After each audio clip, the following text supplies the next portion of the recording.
네, 안녕하십니까. 이번 주는 세 번째 시간, 부동산 범죄의 세 번째 시간 들어가겠습니다. 네, 반갑습니다. 윤현정입니다. 이번 시간에는 부동산 탐정의 역할에 대해서 먼저 살펴보겠습니다. 네, 부동산 탐정은,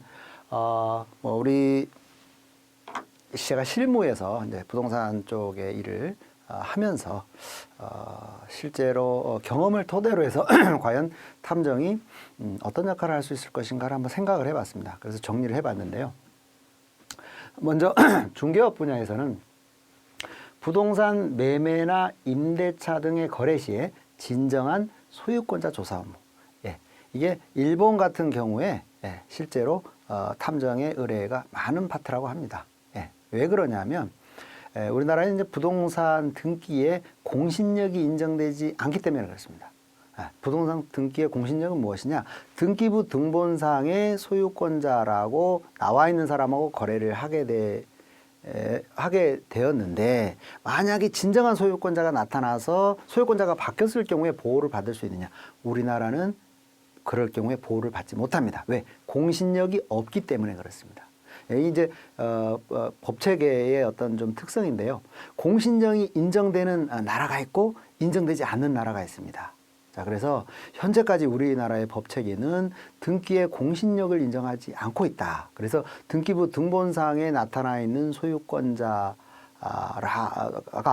진정한 소유권자가 아닌 경우에는 만약에 그로부터 넘겨받은 소유권 인정 등기는 다시 되돌려줄 수 있는 그런 위험성이 있습니다.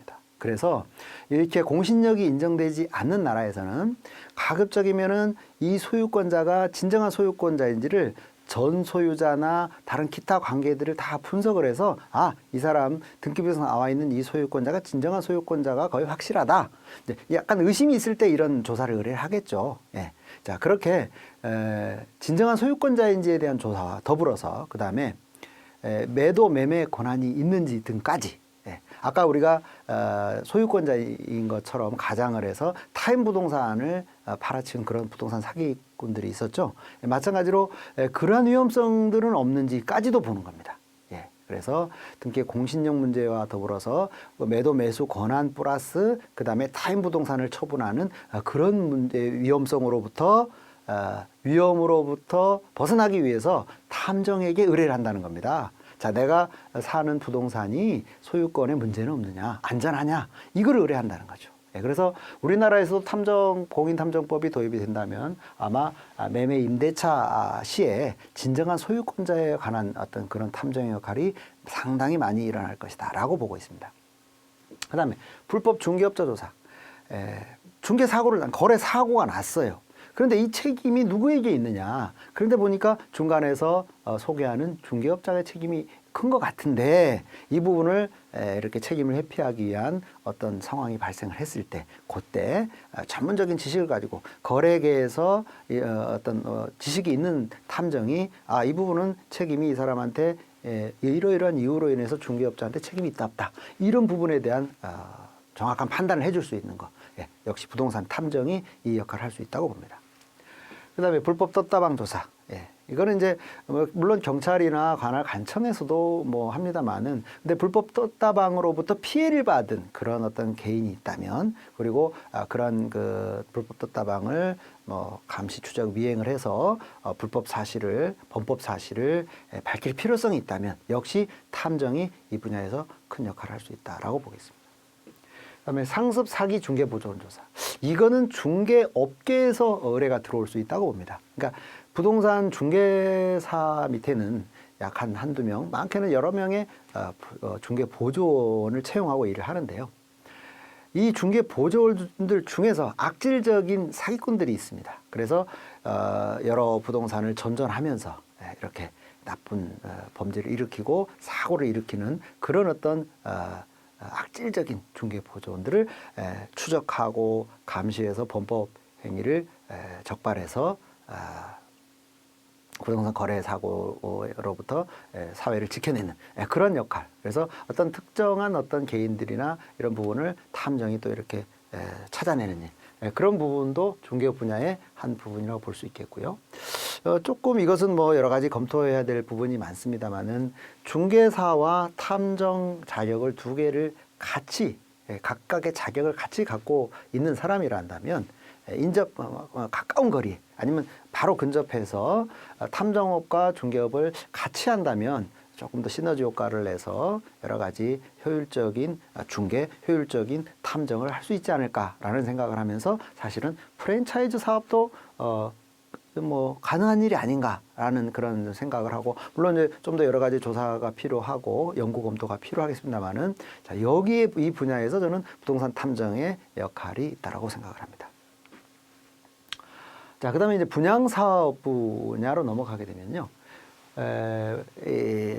상가 분양업자들 중에서는 정상적인 분양업을 하는 사람도 있지만은 좀 지나치게 좀 어떤 분양을 잘 하기 위해서 불법적인 요소를 너무 많이 가미한 약간의 허위 가장을 넘어서 불법적인 부분으로까지도 심화된 그런 분양업자들이 있습니다. 그래서 그런 분양업자로 피해를 당한 사람이 있다면 그 부분에 대한 어떤 탐정의 역할이 필요하다고 보여지겠습니다. 그 다음에 허위 가장 광고 마찬가지입니다. 불법적인 심지어는 허위 가장 광고도 지나치게 되면은 지나친 부분 이제 이 부분에서는 법의 경계가 조금 애매모호한 부분이 있습니다. 일정 정도의 가장 광고는 좀 용인해 줘야 된다 아니면 매수인이 철저하게 잘 판단해야 된다 이렇게 법조계 판단이 많이 나오고 있어요.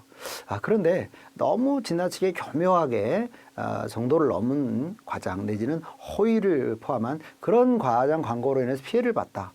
그래서 그럴 경우에는 탐정이 좀 이렇게 정밀한 그런 증거자료 수요가 불법적인 부분에 대한 탐정 활동을 통해서 피해자를 구제할 수 있는 그런 역할을 할 수 있다라고 봅니다. 그다음에 전문 사기단 조사. 아까 말씀드린 대로 기획부동산이나 사기부동산 이 부분은요 사실은 경찰이나 경찰에서도 수사하기가 좀 어려운 파트에 속한다고 봅니다.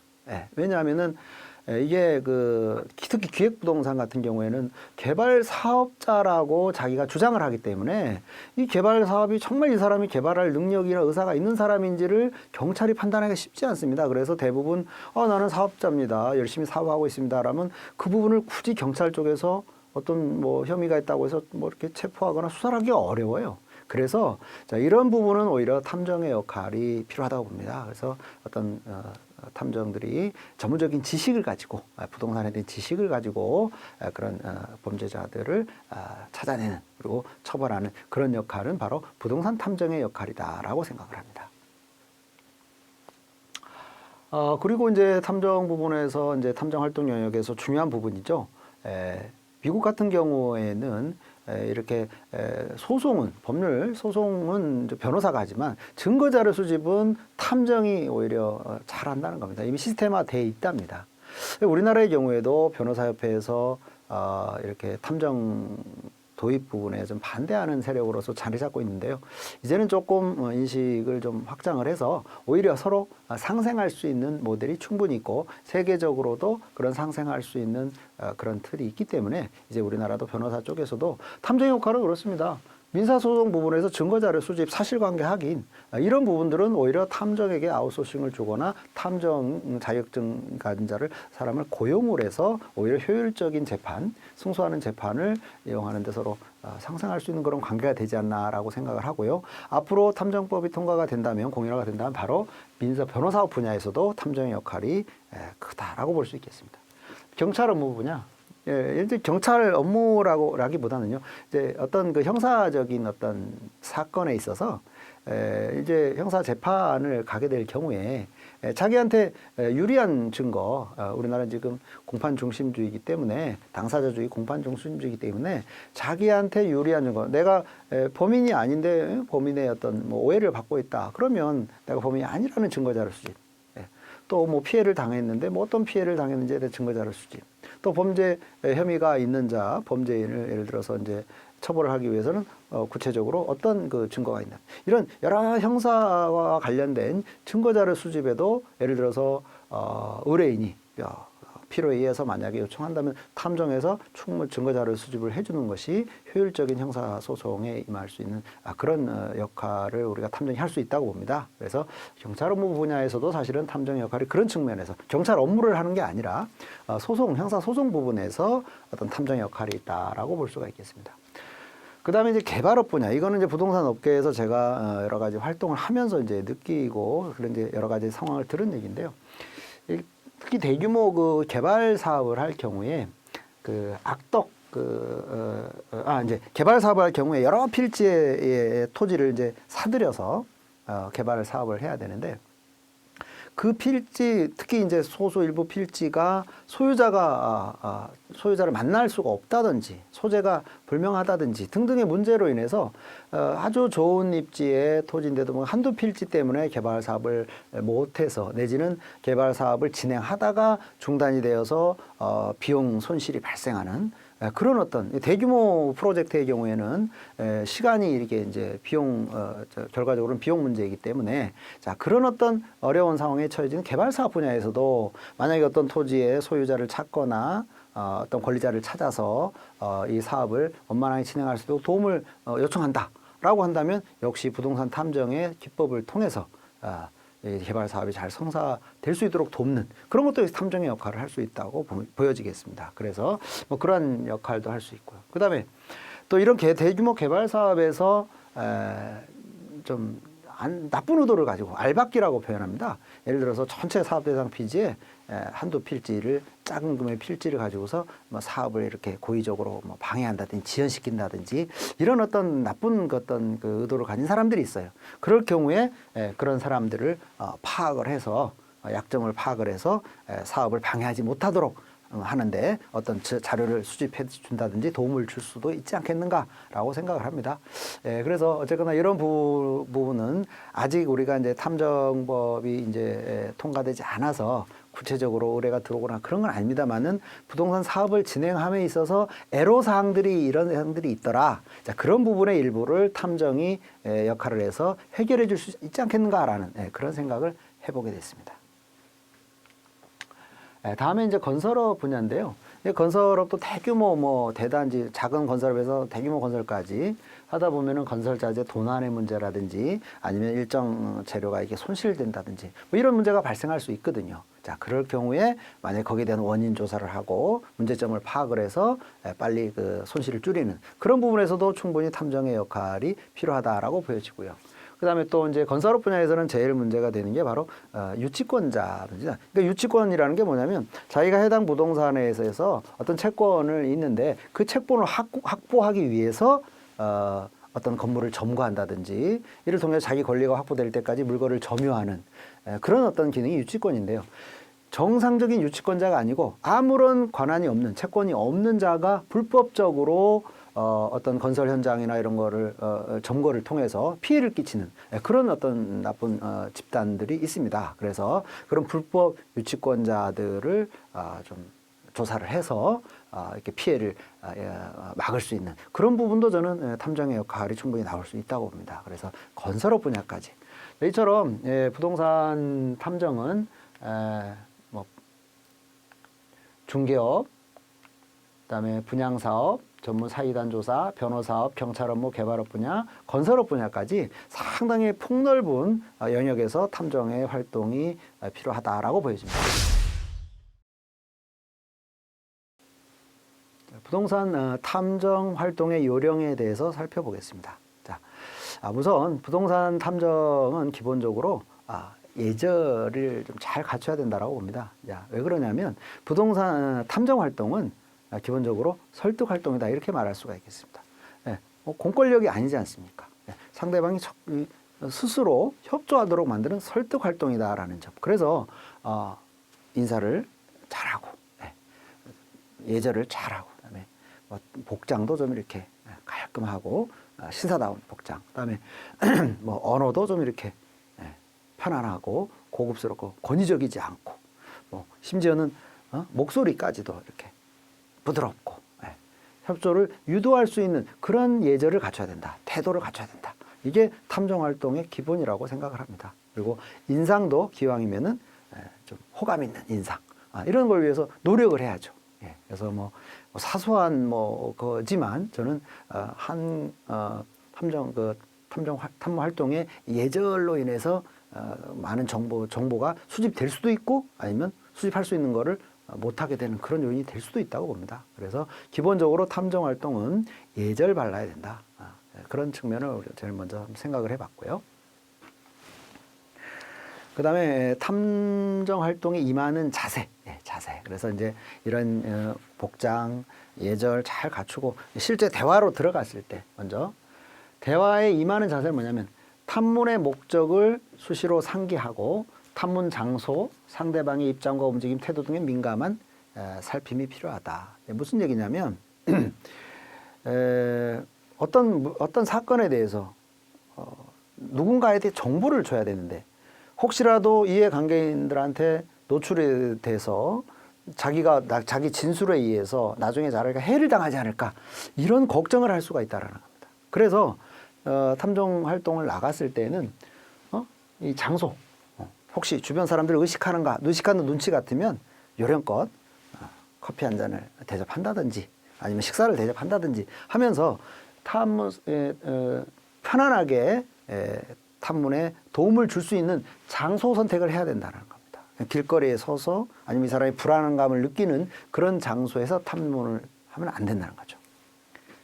그 다음에 상대방이 시계를 자꾸 본다든지 아니면 이렇게 편안하게 앉아있지만 안절분절 한다든지 그럼 뭔가 이 사람이 어떤 바쁜 상황은 아닌지를 살펴서 혹시 바쁜 상황이면 오늘 뭐 약속이 있으신가요? 라고 묻고 그래서 있다라고 한다면 그러면 다음에 편안한 시간이 언제쯤 되겠습니까? 라고 해서 빨리 지금 이 사람이 급한 걸 해결하게 하고 다음에 편안한 시간과 장소에서 만날 것을 약속을 하고 보내줘야 됩니다.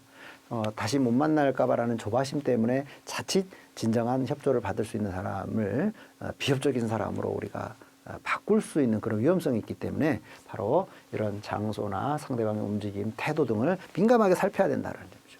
두 번째, 상대방이 참되게 협조하도록 대화 분위기를 조성한다. 아까 말씀드린 그 설득 활동과 관련된 거고 예절, 말투 이런 거 관련된 겁니다. 상대방이 진정으로 마음에 오르는 이 사람을 도와줘야 되겠다. 이런 느낌이 들도록 계속 대화 자세를 유지해야 된다는 거죠. 그 다음에 상대방이 응답이나 의무나 진정한 진술을 해야 할 의무가 없다라는 사실. 이 사람이 진실을 그러니까 얘기하다 보면 약간 잘 모르는 내용을 얘기한다든지 아니면 거짓을 말하는 것 같다라는 느낌이 들더라 하더라도 그걸 다그치거나 이렇게 하면 안 된다는 거죠. 이 사람이 거짓 진술을 하고 있는 것 같지만 어쨌거나 감안하고 또 계속 진술을 이렇게 의무가 없으니까 편안하게 진술을 아는 범위 내에서 충실하게 설명하도록 하면 된다라는 것이지 잘못을 얘기하거나 아니면은 그런 내용을 이렇게 추궁을 해서 참되게 협조할 수 없는 분위기를 만들면 안 된다는 거죠. 그 다음에 상대방이 대상 부동산의 이해관계인일 수 있다는 점이 유의한다. 자, 해당 부동산 토지에 가서 주변에 있는 사람을 통해서 탐문을 하기 때문에 정확하게 자기 어떤 관계인지를 말하지 않지만 의외로 직간접적으로 해당 부동산과 관련이 있는 사람일 수 있다는 점을 염두에 두고 대화를 통해서 혹시 어떤 움직임이 포착되거나 느낌이 포착이 되면은 그 부분에 대한 질문을 할 때 감안해서 이 사람이 이해관계인이기 때문에 자기한테 유리한 진술을 해줄 거란 말이죠. 탐문에 응해줄 거란 말이죠. 그래서 그 점을 잘 감안을 해서 우리가 탐문을 임해야 된다라는 점. 그다음에 상대방이 허위의 진술을 할 충격을 주어서는 안 된다. 예를 들어서 어떤 요인을 가지고서 기분을 안 좋게 하는 거죠. 안 좋게 해서 진정한 정보를 주는 게 아니고 오히려 이 사람이 이 사람에게 혼선을 주는 탐문자에게 혼선을 주는 정보를 줄 수도 있습니다. 왜 속으로 이놈 건방지네, 태도가 안 좋네, 아니면 나를 기분 나쁘게 했어. 그러면 이 사람은 속으로 그런 거예요. 너 엿먹어봐라 이렇게 되는 거죠. 그래서 오히려 혼란을 주는 정보를 줄 수 있는 충격을 주거나 기분 나쁘게 하면 안 된다는 겁니다. 그 다음에 대화 요령 비슷한 내용들이 좀 있기 때문에 빠른 속도로 진행을 하겠습니다. 상대방이 탐문 활동가에게 자발적으로 협조하는 자세가 되도록 노력해야 된다. 아까 설득 활동과 관련된 거죠. 자, 그리고 활동가의 말은 줄이고 상대방에게 말을 많이 시켜야 됩니다. 내가 잘난 체를 하고 내가 아는 정보가 많이 있다라고 내가 전문가라고 내가 말을 많이 하는 게 아니고 상대방을 이 말을 많이 하도록 만들어. 그래서 정보를 많이 캐치를 해야 되죠. 그다음에 전문 용어는 피하고 되도록 쉬운 일상 용어. 예. 왜 대부분 용어들이 부동산 관련 용어들이 전문 용어들이 많이 있습니다. 예. 그럴 경우에는 상대방이 그 부분에 대한 용어가 어렵다고 느껴지는 부분이라 그러면 이렇게 풀어서 설명을 해주고 그런 요령이 필요하다는 거죠. 그다음에 탐문 내내 상대방을 말을 귀담아 듣는 진지한 태도를 유지해야 된다. 건성으로 들으면 안 된다는 거죠. 누구하고 대화를 하는 데 있어서 상대방이 건성으로 나의 말을 듣는 것 같으면 그때는 더 이상 대화를 하고 싶지가 않겠죠. 때로는 뭐 추임새도 넣어주고 맞장구도 쳐주고 막 이렇게 해서 얘기하는 사람이 신나게 만들어야죠. 그래서 정보를 많이 내놓을 수 있도록 그렇게 해야 된다. 토론한다. 뭐 나하고 의견이 다르고 잘못 얘기하는 것 같아 바로 반박을 해서 싸움을 하고 토론하고 이러면 안 된다는 거죠. 그다음에 표정이 좋지 않으면 고요. 예를 들어서 무슨 얘기를 질문했는데 거기에 대해서 뭐 꺼려한다든지 아니면 기분 나빠한다든지 뭐 이런 어떤 일반적이지 않는 얼굴 움직임이나 태도라든지 이런 게 보일 경우에는 유심히 살펴서 그거를 파악을 하려고 노력해야 된다는 거죠. 그다음에 미리 준비한 질문상에 주의 있게 질문하고 탐문 목적을 항상 인식해야 됩니다. 질문, 내가 뭐를 탐문해야 될 건지를 메모를 해가지고 수시로 확인을 해야지 대화하다가 3000% 빠지면 안 된다는 거죠. 이 사람하고 만나는 시간이 제한이 있는데 너무 쓸데없는 얘기를 많이 하다가 정말 자기가 탐문을 해야 될 목적을 놓치는 수가 있다는 거죠. 그래서 수시로 갑자기 메모를 해가지고 가서 이 사람을 만나서 무슨 정보를 얻을 것인가를 수시로 확인을 하면서 대화를 하는 것이 좋다라는 점입니다. 상대방이 나쁜 상황은 아닌지 바쁜 상황은 아니에요. 중복되는데요. 자, 급한 상황인 것 같으면은 다음에 약속을 잡는다든지 그런 요령이 필요하다는 겁니다. 자, 그다음에 기록인데요. 탐문을 하면서 바로 메모지를 대고 막 바로 기록을 하는 것은 상대방한테 부담을 줄 수 있다는 겁니다. 그렇잖아요. 무슨 수사받는 거잖아요. 뭐 질문하고 적고 이거 부담을 준다는 거죠. 그런 태도는 가급적이면은 보이지 않는 게 좋고 대부분 탐문을 끝내고 편안하게 하게 한 다음에 뒤에 기억을 더듬어서 기록하는 방법. 또 하나의 방법은 좀 이렇게 적절한 도구를 통해서 이렇게 좀 기록을 해가지고 그러니까 녹취를 해서 나중에 추후에 그 부분을 다시 정리하는 방법. 여러 가지 기타 방법을 해야 돼. 어쨌거나 불안감을 줄 수 있는 바로바로 적는 태도는 가급적이면 좋지 않다라는 점, 그 점을 여러분들께서 유념을 하셔야 되겠습니다. 그래서 방법에서는 공개 탐문, 내가 탐정입니다. 이 건에 대해서 이러이런 조사를 하러 나왔고 궁금한 점을 좀 여쭙겠습니다. 이게 공개 탐문법입니다. 그래서 그렇게 떳떳하게 밝히는 것이 더 유리하다, 좋겠다 싶으면 그렇게 하는 것입니다.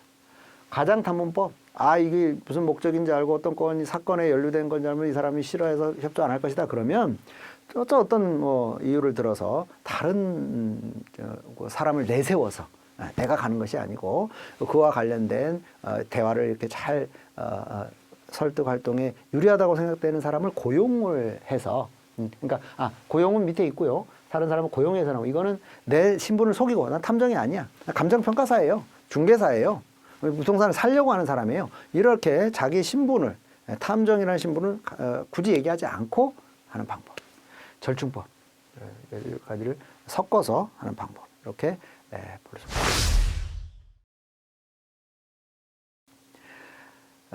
지금까지는 이제 부동산 범죄의 우리가 유형도 살펴봤고 탐정 활동의 영역도 살펴봤고 부동산 거래 사고의 리스크 요인도 우리가 쭉 살펴봤고 자 오늘은 이제 팁에서는 뭐냐면 탐정 활동과 직접적인 관련은 없지만 우리가 살아가면서 꼭 알아둬야 될 부동산 지식 그런 부분들을 몇 가지만 소개를 하도록 하겠습니다. 그래서 첫 번째 팁은 하자 검색표 내지는 공부서류 비교 분석표 이렇게 볼 수 있는데요. 우리가 부동산에 관련된 부동산을 거래하면서 우리가 주로 참고가 되는 분석을 하는 그런 서류들을 한번 다 열거해 본 겁니다. 그래서 등기부, 토지등기부, 토지대장, 지적도, 임야도, 건물등기부, 건축물대장, 등기필증, 주민등록증, 주민등본, 인감증명, 임장활동, 의뢰인의 설명, 진술까지 이렇게 하나, 둘, 셋, 넷, 다섯, 여섯, 일곱, 여덟, 아홉, 열, 열하나 11개 정도의 어떤 공적 서류나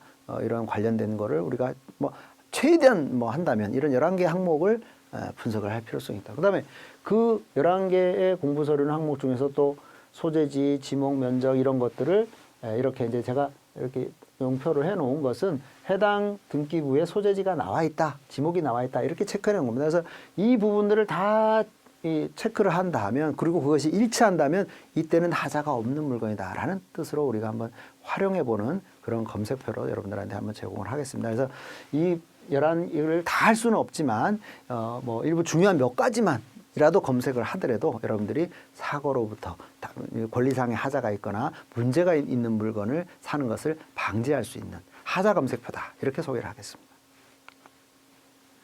자, 그다음에 우리가 이제 이 임대차 기간이 이제 임대차, 내가 뭐 임대인이 됐든 임차인이 됐든, 특히 임대인일 경우에 요 경우는 사실은 임대인일 경우에 매우 주의해야 될 그런 내용들을 소개하겠습니다. 자, 계약 기간 만료 시점이 요 시점이라고 봤을 때 임대인의 경우에는요, 계약 기간 만료 1개월 전 이전에 통지를 해야 됩니다. 네. 1개월 이전에, 기간 만료 1개월 이전에. 자, 1개월 이전에 통지를 하게 되면은 임대차 기간 만료 시점에 계약 해지가 되기 때문에 즉시 나가라는 요청을 할 수가 있습니다. 그래서 만약에 안 나가면 법적인 통을, 강제 집행을 통해서 내보낼 수도 있습니다.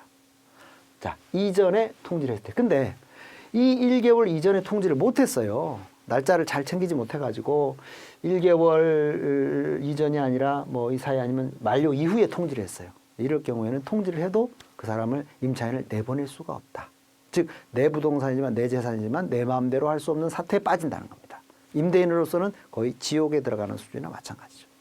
거꾸로 임차인의 경우에는 본인이 나가고자, 정해진 시간에 빨리 나가고자 할 때 역시 1개월 이전에 통지하는 게 좋습니다. 1개월 이전에 통지를 하면 이 기간, 임대차 기간이 끝나는 그 시간에 바로 나올 수가 있어요. 네, 나올 수가 있는데, 만약에 1개월 이전에 통지를 하지 않았다, 그러면 어떻게 되느냐?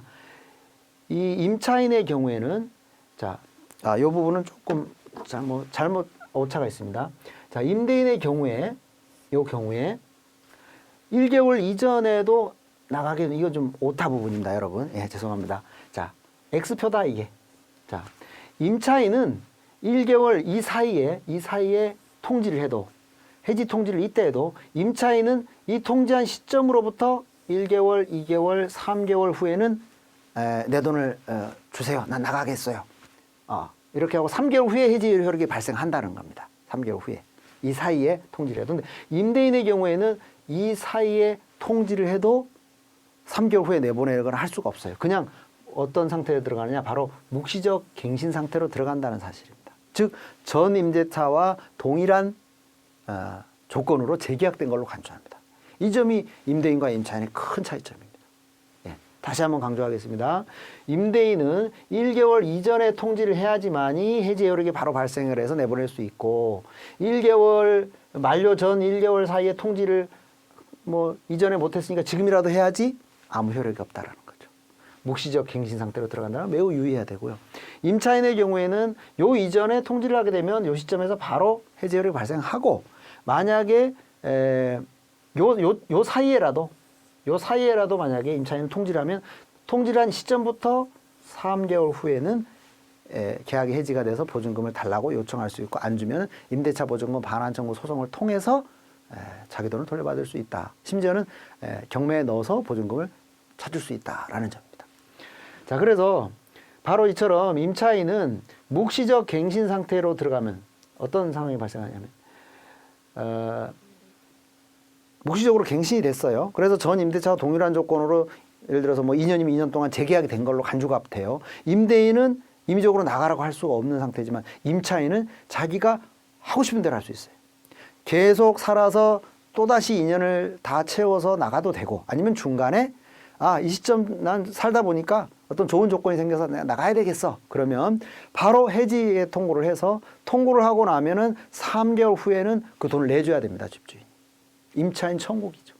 예, 즉 임차인을 약자라고 봐서 이게 바로 좀 특별히 사회적 약자를 보호하는 측면에서 임차인에게 좀 유리하게 법이 되어 있습니다, 이 부분에서. 그래서 어쨌거나 임대인의 입장에서는 기간 만료 1개월 전에 내보내고 싶다든지 조건을 변경하고 싶을 때는 반드시 1개월 전에 통지를 해야 되지, 이 1개월이 넘어서게 되면은 변경을 할 수도 없고 내보낼 수도 없다라는 점을 매우 유의해야 된다는 점 주의하시기 바랍니다. 그 다음에 전세권과 임차권의 차이. 자, 결론적으로 얘기하면 이 단독주택, 이 단독주택은요, 임차권이 유리하다는 겁니다. 전세권이 오히려 불리해요. 단독주택은. 왜 그러느냐? 이 단독주택은요, 전세권을 설정을 하잖아요.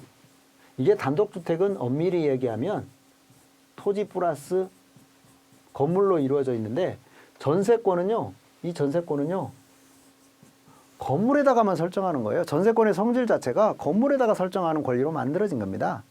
주거 용도로, 주거에 사용할 목적으로 만들어진 권리이기 때문에 그렇습니다. 그래서 전세권을 설정하면 단독주택의 경우에는 건물에다가만 설정되기 때문에 만일에 경매에 들어가서 이 부분이 경매에 들어가게 되면은 건물 부분에 해당되는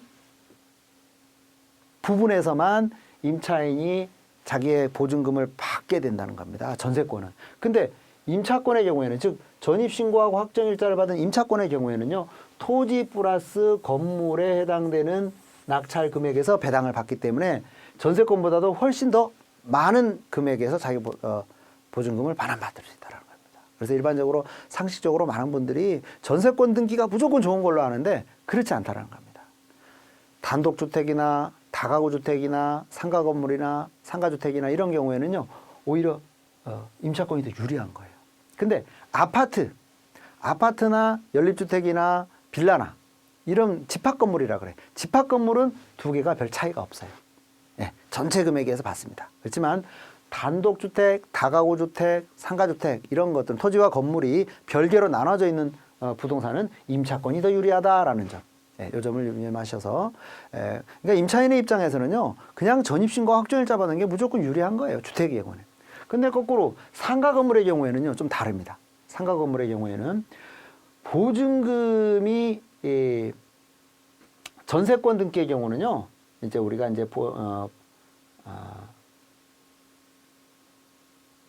범위가, 그러니까 상가 건물 임대차 보호법,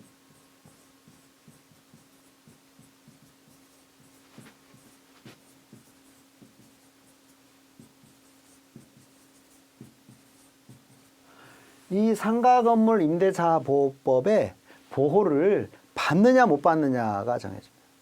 자, 상가건물 임대차 보호법의 적용을 받으려면, 즉 상가건물 임대차 보호법은 뭐냐면 그 건물에 살고 있는 상가 임차인들을 보호하기 위한 여러 가지 조항들이 들어있는데, 모든 상가 임차인들이 보호받는 게 아니고 이 상가법에서 정해준 범위가 있어요. 서울시, 광역시 따라 다릅니다. 그래서 보호 범위가 지금은 최대 한 4억까지도 되어 있고, 또 서울의 경우에는 2억 4천에서 4억까지 좀 늘어났고, 또 지방마다 좀씩 다르서 이제 보호 범위가 정해져 있는데, 이 보호 범위 이내이면, 즉 상가법에 적용을 받는 대상의 부동산이면 이 임차권이 유리한 겁니다. 임차권이 유리하지만 만약에 범위를 벗어나면, 나서 상가법에 적용을 받지 않는다면 그때는 전세권으로 가야 됩니다. 전세권 설정이라도 해야지 보호를 받는 겁니다. 네, 그래서 주택의 경우에는 이처럼 대부분이 이렇게 임차권이 무조건 유리하지만 상가의 경우에는 이제 세모인 거죠. 네, 범위에 포함돼서 상가법에 적용을 받으면 임차권이 유리하고, 만약에 범위를 벗어난 경우에는 전세권으로밖에 보호를 받을 수가 없다. 네, 그 점. 이 점도 여러분들한테 상세한 설명 부분이 해야 될 부분이 많지만 시간 관계상 이런 정도로 정리를 하겠습니다. 자, 잘못 알려진 부동산 상습 보겠습니다. 자, 체결한 지 24시간이 경과하지 않은 부동산 계약도 쉽게 해제가 가능하다? 틀렸습니다. 예, 일반 물건을 살 때는 하루가 지나기 전에 가서 다시 철회를 하게 되면은 다시 돈을 되돌려받는 그런 어떤 우리가 상거래 관행에서 이제 이런 착오가 일어나는데요. 부동산 계약은 체결하는 즉시 효력을 발생합니다. 그래서 쉽게 해제가 불가능하다. 그다음에 많은 분들이 부동산 계약 중 가계약은 정식 계약이 아니고 임시 계약이니까 언제든지 해제가 가능하다 이렇게 생각하는데 그렇지 않습니다. 만약에 당사자 일방이 가계약금 받은 사람이 무슨 소리야, 계약 체결돼서 끝났어 라고 주장한다면, 이런 경우에는 가계약이라고 해서 만약에 돈을 언제든지 뭐 계약하지 않으니까 돌려주세요라고 했을 때 의외로 상대방이 못 돌려줘 이럴 수도 있다는 얘기입니다. 그래서 부동산 계약은 뭐 가계약이라고 해서 뭐 이렇게 쉽게 생각해서 막 계약을 하면 안 되는 겁니다, 사실은요. 그래서 물론 이제 가계약식으로 상대방이 서로 간에 그 부분에 대해서 어떤 이견도 없이 한번 돌려주는 걸로 이렇게 하는 형태로 잘 계약을 하면 모르지만 의외로 이 가계약의 함정에 빠져서 가계약금을 돌려받지 못하거나 아니면 계약 이행을 추궁당하는 그런 일들이 있기 때문에 가급적이면 사실 가계약이라도 하지 않는 게 좋습니다. 내가 꼭 사야 될 물건이면 정식 계약을 해버리고 그렇지 않은 경우에 괜히 이렇게 어떤 실마리를 유지하기 위해서 가계약이라는 그런 뭐 관행을 좀 이용을 하는데 자칫 계약 이행이 요구를 받을 수 있는 그런 위험성도 있다라는 점 유념해 두시고요. 부동산 가계약은 계약금을 포기하면 언제든 해지 가능하다. 그렇지 않습니다. 중도금을 넣게 되면은 계약 해지를 못합니다. 임의대로. 중도금을 넣으면 이제 계약에 착수하게 되면 그러니까 계약금만 준 상태에서는 내가 계약금을 포기하거나 2배를 물어줌으로써 계약을 해지할 수 있어요. 그렇지만 중도금을 넣거나 잔금의 일부가 들어갔을 경우에는 임의대로 계약을 내가 원한다고 해서 2배 물어주고 해지가 안 된다는 겁니다. 상대방이 동의해주면 모를까. 동의해주지 않으면 내가 임의대로 계약 해지가 안 된다는 점. 그 점을 유념하시기 바랍니다. 그 다음에 부동산 계약이 해제될 때 책임이 있는 쪽은 반드시 계약금을 몰수하거나. 자, 이게 아까 말씀드린 해약금 계약의 계약 해지와 위약금 계약 그 설명입니다. 즉 반드시 계약금을 몰수당하거나 계약 이래서 틀린 겁니다. 왜? 위약금 계약을 했을 때만 계약금을 몰수당하거나 2배를 배상하는 것이지 위약금 계약 조항이 없을 때는 계약금 몰수 안 당할 수 있고요. 2배 안 물어줘도 되는 수 있는 겁니다. 그래서 부동산 계약서에 위약금 조항이 있나 없나가 굉장히 중요하다는 거죠. 뭐뭐를 위반하면 뭐 채무를 불이행하면 그에 따른 손해를 책임진다. 이런 조항이 있어야지만이 계약을 책임이 있는 쪽이 몰수를 당하거나 2배를 물어주는 그런 사항이 강제가 되는 것이지 그렇지 않으면 강제되지 않는다라는 점을 여러분들이 유념하시기 바랍니다. 자, 부동산 계약은 계약서를 작성하지 않으면 법률적인 효력이 없다. 계약서가 없이 부동산 계약은 낙성 불효식 계약이라고 합니다. 낙성, 즉 청약을 하고 승낙을 하면 성립하는 계약이 부동산 계약입니다. 그래서 굳이 계약서를 쓰지 않아도 구두상으로 계약하고 보증인이 있어 그거를 입증하면은 계약이 유효한 겁니다. 보증인에 의해서. 구두상 계약도 서로 이행만 하면 되고 문제가 생겨도 보증인이 옆에서 지켜본 사람이 거기에 대해서 증언을 하고 해서 유효성을 만약에 뭐 입증이 됐다라고 하면 유효한 겁니다. 그래서 계약서를 종이에다가 쓰지 않았기 때문에 계약이 성립되지 않고 뭐 부동산 계약이 뭐 이루어지지 않았다. 그렇지 않다는 겁니다. 구두상 계약으로도 성립하고 이행만 하면 되는 겁니다. 그래서 혹시 이런 뭐 시험에 문제 내기 좋은 거죠. 뭐 부동산 계약서를 작성하지 않으면 법률적 효력이 없다. 틀린 답이 되는 거죠. 계약이 없어도 계약서는 없어도 성립 가능하다. 그 다음에 계약금을 지급하면 하지 않으면 유약이 성립. 많은 사람들이 뭐 계약금 안 줬으니까 계약이 성립되지 않는 걸로 착각하는데 그렇지 않습니다. 최근 판례에 의해서 계약금의 일부가 지급이 된 계약, 아주 극히 뭐 일부가 지급이 되고 일부는 지급이 안 이루어진 계약도 계약 해지하는 그런 소송이 벌어졌을 때 전체가 입금되지 않아도 전체에 대한 손해배상을 하라. 계약을 해지하고 싶으면 전체에 대한 일부에 대한 거를 돌려주고 끝내는 것이 아니고 전체 계약금의 2배를 물려주고 그럼 계약 해지를 해라. 이런 판결이 나왔습니다. 그래서 그러다 보니 그의 내용은 무엇이냐면 계약금이 뭐 전혀 지불되지 않았든 아니면 일부만 지불되었다고 하더라도 계약은 유효하게 성립한다는 겁니다. 그래서 여러분들이 부동산은 요물계약이 아니라는 것을 유념해야 됩니다.